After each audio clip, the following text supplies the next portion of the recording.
Olá, seja bem-vindo a mais uma série de vídeos aqui do canal, onde a gente está falando sobre diagramas do ML.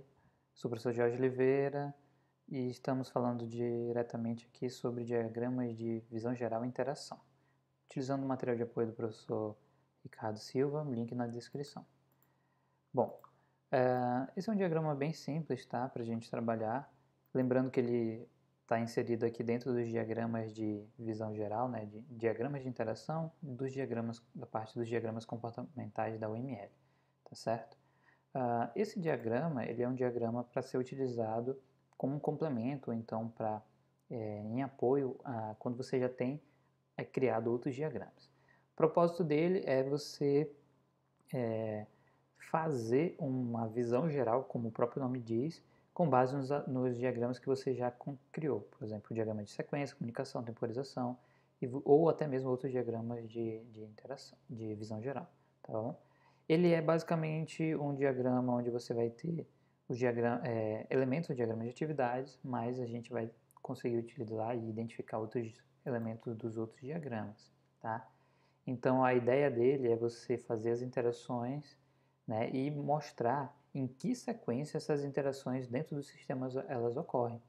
Né? Dependendo de um caso de uso ou então de um outro diagrama, não fica tão claro em que momento isso ocorre, tá? Principalmente no caso de uso.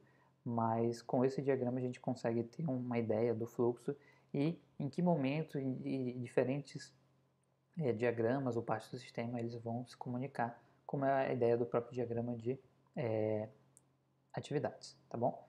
Então, modela sequências possíveis de ocorrências.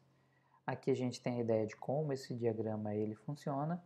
O início aqui em cima, né, nessa bolinha preta, e o final aqui embaixo com essa bolinha preta, mas com um círculo. A gente tem alguns elementos condicionais aqui de decisão, né? Aqui a gente tem, vocês podem ver como se fosse um diagrama de sequência, ele é um diagrama de sequência, e a gente tem outros elementos aqui e outras partes de referência. Aqui a gente tem uma ideia, um olhar, como foi falado, né? Anteriormente em outros vídeos, a gente tem aqui um diagrama de interação, porque ele não deixa de ser um diagrama de interação. Mas se a gente olha, a gente não fica muito claro se é um diagrama de sequência, atividade, comunicação. Então a ideia é que esse diagrama de interação, olhando para dentro dele, você vai ter que especificar que tipo de diagrama é esse. A princípio parece um diagrama de atividade, mas você olha melhor, parece um diagrama de sequência, mas na verdade ele é um diagrama de visão geral, por conter todos esses elementos e por mostrar esse fluxo, né? Então, inicia aqui, a gente tem a validação dos comentários, se não tiver erros, a gente faz a postagem do comentário, e aqui ele vai dizer como é que vai acontecer isso, com restrição de tempo, enfim. Se tiver algum erro, a gente vai passar por esse referencial aqui de erros, tá bom? E a requisição de todos os comentários, por exemplo.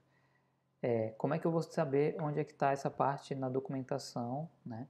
Eu quero saber mais, eu preciso ter noção de como é que eu vou lidar com essa listagem de erros. Aí eu vou ter um momento, eu vou ter um acesso na documentação, onde eu vou ter separado ali todo o processo, vai mostrar para mim como é que eu lido com esses erros, tá bom? Então aqui não é um diagrama completo, esse pedaço de referência a gente vai ter que olhar em outro momento, em outro diagrama, em um complemento da documentação, tá bom?